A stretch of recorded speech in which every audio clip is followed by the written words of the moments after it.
1 Maccabees chapter 9. Death of Judas. When Demetrius heard that Nicanor and his army had fallen in battle, he again sent Bacchides and Alcimus into the land of Judah, along with the right wing of his army. They took the road to Galilee, and camping opposite the ascent at Arbela, they captured it and killed many people. In the first month of the 152nd year, they encamped against Jerusalem. Then they set out for Berea with 20,000 men and 2,000 cavalry. Judas, with 3,000 picked men, had camped at Elasa. When they saw the great number of the troops, they were very much afraid, and many slipped away from the camp, until only 800 of them remained. When Judas saw that his army was melting away, just as the battle was imminent, he was broken-hearted, because he had no time to gather them together. In spite of his discouragement, he said to those who remained, "Let us go forward to meet our enemies. Perhaps we can put up a good fight against them." They tried to dissuade him, saying, "We certainly cannot. Let us save our own lives now, and come back with our kindred, and then fight against them. Now we are too few."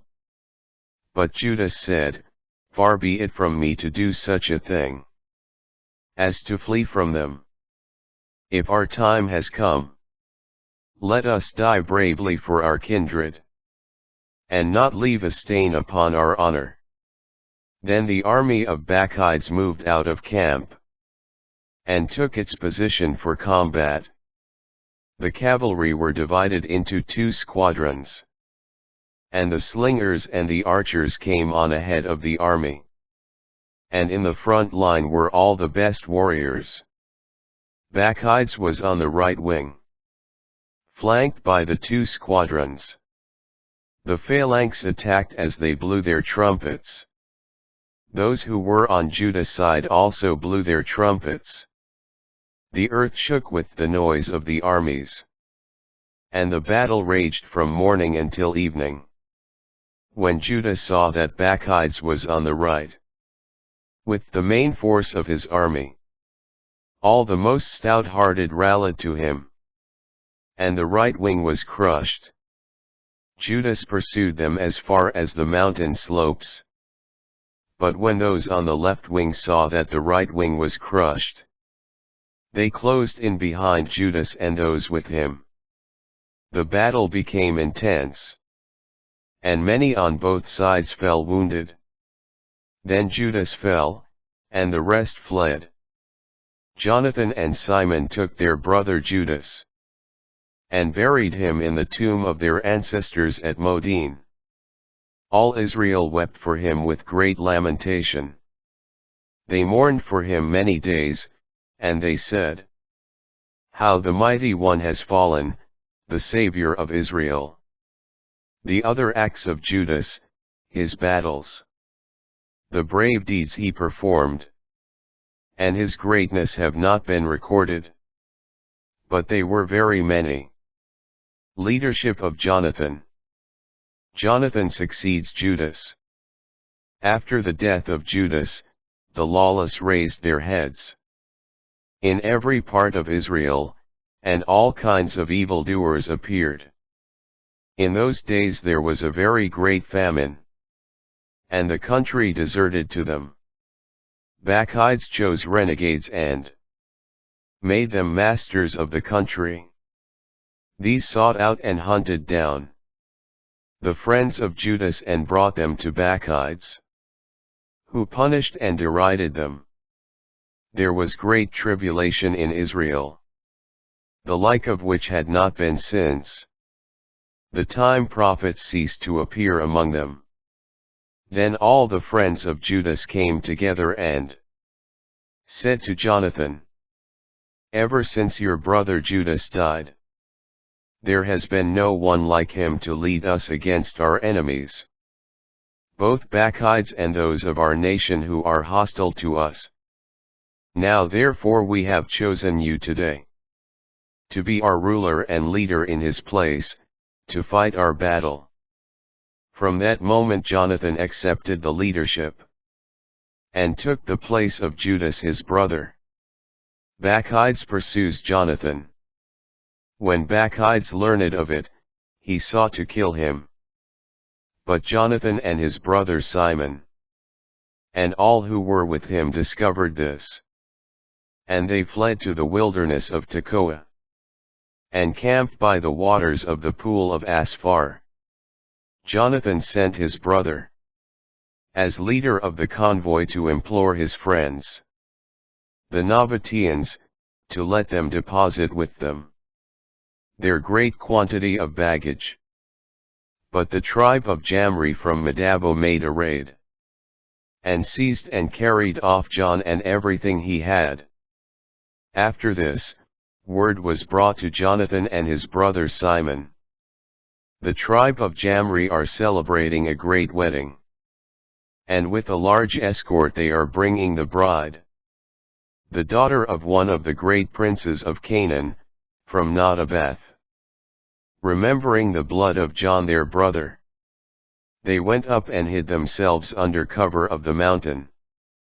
As they watched, there appeared a noisy throng with much baggage.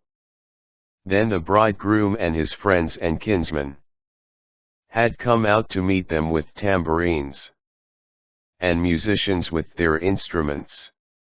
Jonathan and his party rose up against them from their ambush and killed them. Many fell wounded, the rest fled toward the mountain. All their spoils were taken. Thus the wedding was turned into mourning, and the sound of their music into lamentation. Having taken their revenge for the blood of their brother, they returned to the marshes of the Jordan. When Bacchides heard of it, he came on the Sabbath to the banks of the Jordan with a large force. Then Jonathan said to his companions, "Let us rise up now and fight for our lives. For today is not like yesterday and the day before. The battle is before us. Behind us are the waters of the Jordan. On either side of us, marsh and thickets. There is no way of escape.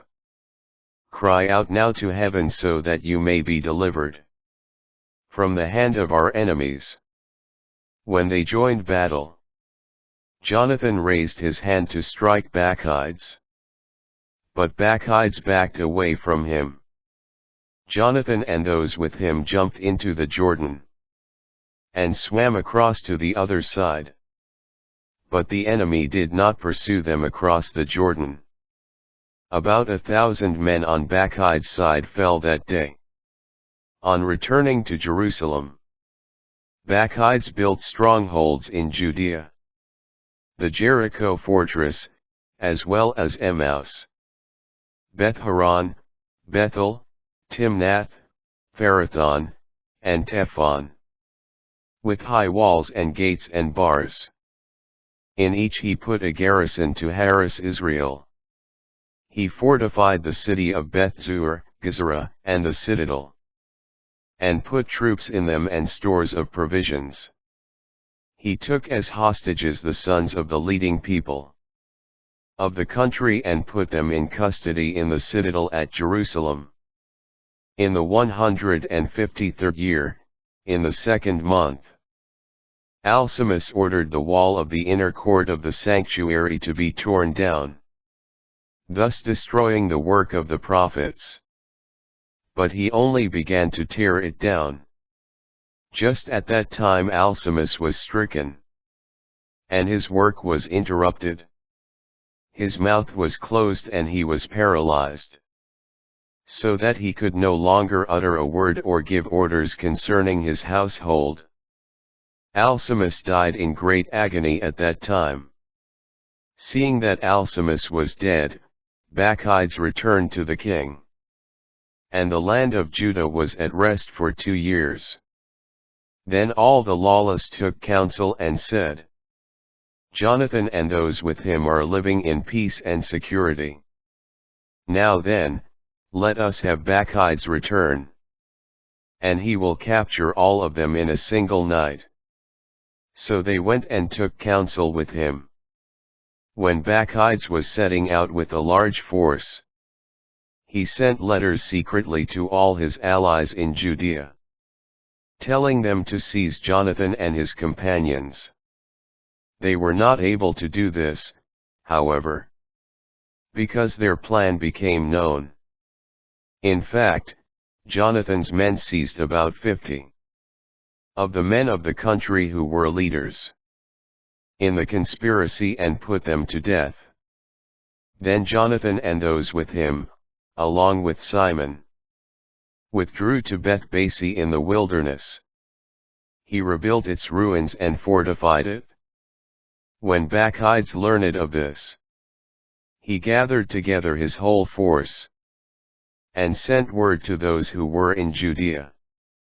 He came and camped before Beth-Basi, and constructing siege engines, he fought against it for many days, leaving his brother Simon in the city. Jonathan, accompanied by a small group of men, went out into the countryside. He struck down Odomara and his kindred, and the tribe of Phozirn in their encampment. These men had begun to attack and they were going up with their forces. Simon and those with him then sallied forth from the city and set fire to the siege engines. They fought against Bacchides, and he was crushed. They caused him great distress, because the enterprise he had planned was in vain. He was enraged with the lawless men, who had advised him to invade the province. He killed many of them and resolved to return to his own country. Jonathan learned of this and sent ambassadors to agree on peace with him and to obtain the release of the prisoners. He agreed to do as Jonathan asked. He swore an oath to him that he would never try to do him any harm for the rest of his life. And he released to him the prisoners he had previously taken from the land of Judah. Thereupon he returned to his own land, and never came into their territory again. Then the sword ceased from Israel. Jonathan settled in Michmash. He began to judge the people and he eliminated the renegades from Israel.